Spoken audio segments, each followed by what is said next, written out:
नमस्कार दर्शक बेनहरू, तपाईँ यतिखेर हेर्दै हुनुहुन्छ हाम्रो आवाज टिभी युट्युब च्यानल। हाम्रो आवाज टिभी युट्युब च्यानललाई सब्स्क्राइब गरी हामीसँग जोडिनुहोला र हामीलाई अन्तिमसम्म हेरेर साथ दिनुहोला। मन परे शेयर गर्नुहोला, लाइक गर्नुहोला, हेरिसकेपछि मात्रै कमेन्ट गर्नुहोला। हामी पछिल्लो क्रममा चितवनमा भएको सविता भण्डारी प्रकरणको फलो अप रिपोर्ट तपाईलाई प्रस्तुत गर्दैछौँ। हामीलाई अन्तिमसम्म हेरेर साथ दिनुहोला। आफ्नै ससुराले बुहारीको गोप्य अङ्ग छुनु जस्ता नराम्रा हरकत गरेका भिडियोहरू एकाएक मिडियामा आइरहेका छन्। परिवार भित्रै असुरक्षित बनेका र नेपालका महिलाहरू भन्दै धेरै यस घटनाको विरोध गरिरहेका छन्। आफ्नै बुहारीमाथि कुदृष्टि लगाउने ससुरालाई देशव्यापी रूपमा कडा कारबाहीको माग भइरहेको छ। यद्यपि घटना निकै रहस्यमय रहेको प्रहरीले अनुसन्धान गरिरहेको छ। के हो त वास्तविकता, त्यो आउन बाँकी नै रहेको छ। सविता भण्डारीले माइती पक्षको हत्या नै गरेको हो भन्दै न्यायको माग गरिरहेका छन्। घटनाको प्रविधि हेर्दा आफैले आत्महत्या होइन भन्दै देश तथा विदेशमा रहने नेपालीहरूलाई चौतर्फी विरोध गर्दै आइरहेका छन्। बुहारीलाई ससुराले छोरीको रूपमा हेर्नुपर्ने तर आफ्नै छोरीको सम्मान बुहारीलाई पटक पटक दुर्व्यवहार गरेपछि सहन नसकेर यस्तो भएको भन्ने आकलन पनि धेरैले गरेका छन्। सबै आफ्नो धारणा राखिरहेका छन्। यति सानो छोराको का खुसी हो, मेरी दिदीलाई मारेको हो भन्दै बहिनीले सार्वजनिक गरिन् ससुराको हिनलाग्दो करतुत। वैशाख 4 गतेको घटना हो। चितवन शारदा नगर स्थित महानगरीय प्रहरी काठमाडौँमा रहेको सविता धिताल भण्डारीको माइतीलाई सम्पर्क गर्छ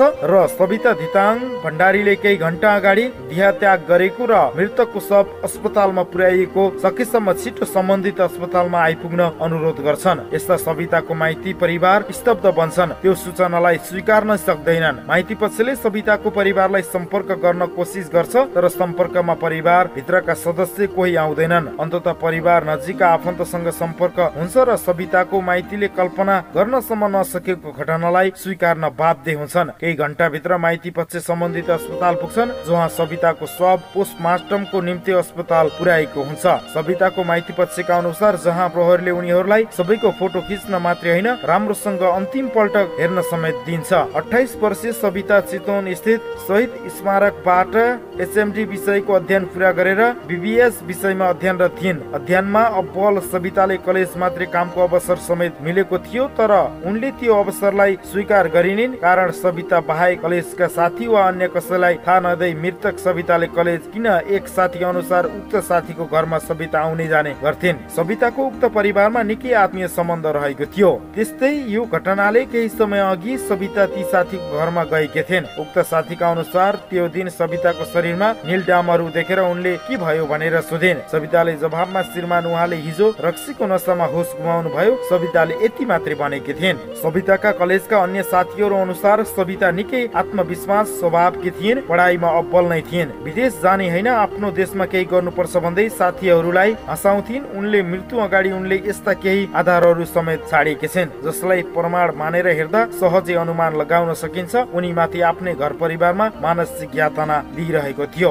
अहिले यो घटनाको सामाजिक सञ्जालमा निकै तातेको छ। विभिन्न माध्यमबाट सविताले न्यायका लागि पहल गरेका छन्। श्रीमानले यातना दिने, ससुराले यो सम्बन्ध गर्न समेत माग गर्ने, प्राइभेट पाटाहरू सुमसुमाउँदै विभिन्न हरकत गर्ने गरेपछि उनले बाध्यात्मक भएर बस्न परेको अवस्थामा उनले अब बाहिर कुरा ल्याउने भइन् भनेर परिवारले नै सिद्धाएको भन्ने सविताको परिवारको आरोप रहेको छ। सविता भण्डारीलाई ससुराले गरेको अर्को घिनलाग्दो हरकत बाहिरियो। आफ्नै ससुराले बुहारीको गोप्य अङ्गमा छुनु जस्ता नराम्रा हरकत गरेको भिडियोहरू एकाएक मिडियामा आइरहेका छन्। परिवार भित्रै असुरक्षित बनेका छन् नेपालका महिलाहरू भन्दै धेरैले यस विषयको घटनाको विरोध गरिरहेका छन्। आफ्नै बुहारीमाथि कुदृष्टि लगाउने ससुरालाई देशव्यापी रूपमा कडा कारबाहीको माग भइरहेको छ। यद्यपि घटना निकै रहस्यमय रहेकाले प्रहरीले अनुसन्धान गरिरहेको छ। के हो त वास्तविकता, त्यो आउन भने अझै बाँकी रहेको छ। सविता भण्डारीको माइती पक्षले हत्या नै गरेको हो भन्ने न्यायको माग गरिरहेका छन्। घटनाको प्रविधि हेर्दा आफै गरेको आत्महत्या होइन भन्दै देश तथा विदेशमा रहने धेरै नेपालीहरूले चौतर्फी विरोध गर्दै आइरहेका छन्। बुहारीलाई ससुराले छोरीको रूपमा हेर्नु तर आफ्नै छोरी सम्मान बुहारीलाई पटक पटक दुर्व्यवहार गरेपछि सहन नसकेर यस्तो भएको भन्ने आकलन पनि धेरैले गरेका छन्। सबै आफ्नो धारणाहरू यतिखेर सार्वजनिक गरिरहेका छन्। सविता भण्डारी प्रकरण, ससुराले बुहारीको संवेदनशील अङ्ग छुने गरेको घिनलाग्दो हरकत बाहिरियो। आफ्नै ससुराले बुहारीको गोप्य अङ्गमा छुने जस्ता नराम्रा हरकत गरेका भिडियोहरू एकाएक बाहिर आइरहेका छन्। परिवार भित्रै असुरक्षित बनेका छन् नेपाल महिलाहरू भन्दै धेरैले विरोध गरिरहेका छन्। आफ्नै बुहारीमाथि कुदृष्टि लगाउने ससुरालाई देशव्यापी रूपमा कडा कारबाहीको माग भइरहेको छ। यद्यपि घटना निकै रहस्यमय रहेको प्रहरीले अनुसन्धान गरिरहेको छ। सविता भण्डारी प्रकरण, ससुराले बुहारीको संवेदनशील अङ्गमा छुने गरेको घिनलाग्दो हरकत बाहिरियो। आफ्नै ससुराले बुहारीको गोप्य अङ्गमा छुने जस्ता नराम्रा हरकत गरेको भिडियोहरू एकाएक मिडियामा आइरहेका छन्। परिवारभित्रै असुरक्षित बनेका छन् नेपालका महिलाहरू भन्दै धेरैले यस विषयको घटनाको विरोध गरिरहेका छन्। आफ्नै बुहारीमाथि कुदृष्टि लगाउने ससुरालाई देशव्यापी रूपमा कडा कारबाहीको माग भइरहेको छ। यद्यपि घटना निकै रहस्यमय रहेको प्रहरीले अनुसन्धान गरिरहेको छ। के हो त वास्तविकता, त्यो आउन बाँकी नै रहेको छ। सविता भण्डारीको माइती पक्षले हत्या नै गरेको हो भन्दै न्यायको माग गरिरहेका छन्। घटना प्रविधि हेर्दा आफै गरेको हत्या होइन भन्दै देश तथा विदेशमा रहने नेपालीहरूले चौतर्फी विरोध गर्दै आइरहेका छन्। बुहारीलाई ससुराले छोरीको रूपमा हेर्नुपर्ने तर आफ्नै छोरी सम्मान बुहारीलाई पटक पटक दुर्व्यवहार गरेपछि सहन नसकेर यस्तो भएको आकलन धेरैले गरिरहेका छन्। सबैले यतिखेर आफ्नो धारणा सार्वजनिक गरिरहेका छन्। वैशाख 4 गतेको घटना हो यो। चितवन शारदानगर स्थित महानगरीय प्रहरीले काठमाडौँमा रहेको सविता धिताल भण्डारीको माइतीलाई सम्पर्क गर्छ र सविता धिताल भण्डारीले केही घण्टा अगाडि देह त्याग गरेको र मृतकको शव अस्पताल पुर्याइ सकेसम्म छिटो सम्बन्धित अस्पतालमा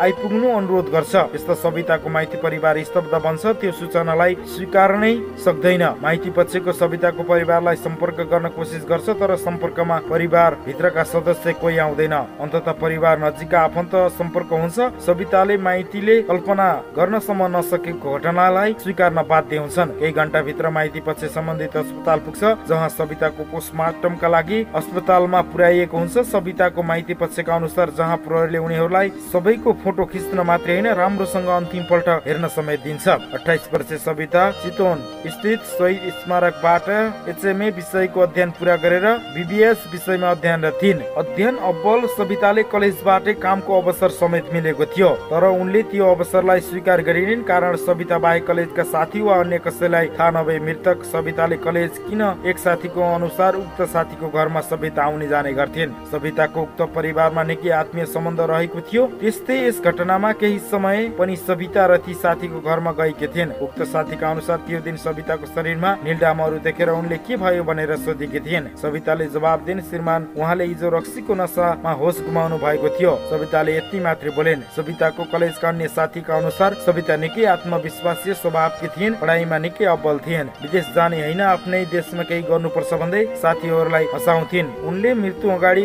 यस्ता केही आधारहरू समेत छाडेकी छिन् जसलाई प्रमाण मानेर हेर्दा सहजै अनुमान लगाउन सकिन्छ उनी माथि आफ्नै घर परिवारले मानसिक यातना दिइरहेको थियो। अहिले यो घटनाको सामाजिक सञ्जालमा निकै तातेको छ। विभिन्न माध्यमबाट सविताले न्यायका निम्ति पहल भइरहेको छ। श्रीमानले यातना दिने, ससुराले यौन सम्पर्क गर्न समेत माग गर्ने, प्राइभेट पाटाहरू सुमसुमाउँदै विभिन्न हरकत गर्ने गरेपछि उनले बाध्यात्मक भएर बस्नु परेको अवस्था, उनले अब बाहिर कुरा ल्याउने भइन् भनेर परिवारले नै सिद्धाएको भन्ने सविताका माइती पक्षको आरोप रहेको छ। हामीलाई अन्तिम सम्म हेरेर साथ दिनु भएकोमा तपाईँलाई धन्यवाद। हामीलाई सब्स्क्राइब गर्नु भएको छैन भने सब्स्क्राइब गरी हामीसँग जोडिनु होला। अन्तिम सम्म हेरेर साथ दिनुभयो, लाइक गर्नु होला, शेयर गर्नु होला र मनमा लागेका ती कमेन्टहरू पनि गर्न नभुल्नु होला। सविता भण्डारीको चितवन गएर हामी केही दिनपछि फलोअप रिपोर्ट तपाईँको लागि हामी प्रस्तुत गर्छौं र न्यायको लागि तपाईँ हामी सबै एकजुट भएर अगाडि बढ्नु पर्ने हुन्छ।